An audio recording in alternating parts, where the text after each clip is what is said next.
So hello বন্ধুরা, কেমন আছো তোমরা? আশা করি ভালো আছো। তো দেখো, আজকে সকাল সকাল এত পরিষ্কার পরিচ্ছন্ন, লাতা ঝাঁট সব দিক পরিষ্কার পরিচ্ছন্ন ধবধবে করেছি। তার একটাই কারণ জানো তো? আর একটাই কারণ হচ্ছে এটাই যে আজকে আমাদের বাড়ি শ্যামসুন্দরী মা প্রতিষ্ঠা হবে। শ্যামসুন্দরী মা বলতে আছে যিনি কলকাতায় বাচ্চারূপে পূজিত হয়, সেই মাকে আজকে আমাদের বাড়ি প্রতিষ্ঠা করা হবে।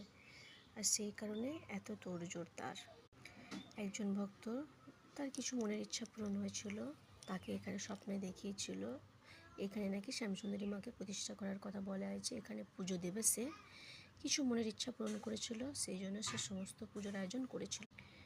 আর আমরা রান্না দায়িত্ব ছিলাম, রান্নাবান্না করে নিয়ে নদী গিয়েছিলাম স্নান করতে।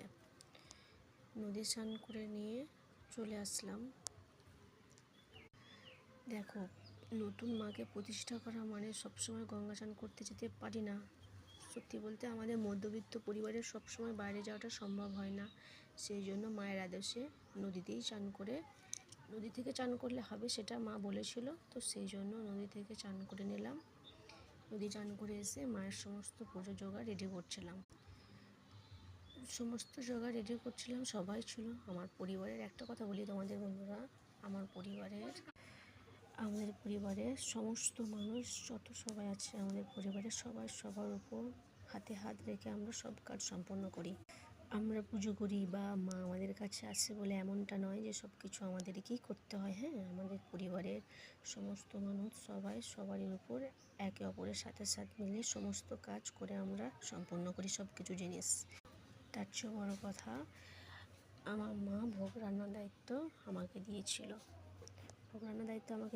আর তার আদেশ ছিল সমস্ত কিছু জিনিস একবারে দিয়ে করতে হবে, দ্বিতীয়বার কোনো জিনিস অ্যাড করা যাবে না। তাতে যে কোনো জিনিস হোক না কেন, দুধ বলো, চাল বলো, জল যাই হোক না কেন, কোনো জিনিস দ্বিতীয়বার অ্যাড করা যাবে না।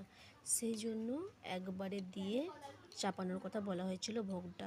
বিশ্বাস করো বন্ধুরা, ভয় তো আমার লাগছিল, কারণ আমি কখনো এইভাবে কোনো ভোগ রান্না করিনি আমার লাইফে বা আমার জীবনে ফার্স্ট টাইম। তাও মায়েদের দৌলতেই হচ্ছে বলতে পারো। আমার খুব ভয় করছিল, ভয় তো আমি পাচ্ছিলাম যে কি হবে কি না হবে, একবারে কখনো কিছু দিয়ে করিনি, ভোগটা কেমন হবে সেটা বুঝতে পারছিলাম না। তবুও মায়ের আশীর্বাদ ছিল, তোমাদের ভালোবাসা, আমার পরিবারের সাপোর্ট ছিল, সবারই আশীর্বাদ মাথায় নিয়ে ভোগ রান্না শুরু করলাম।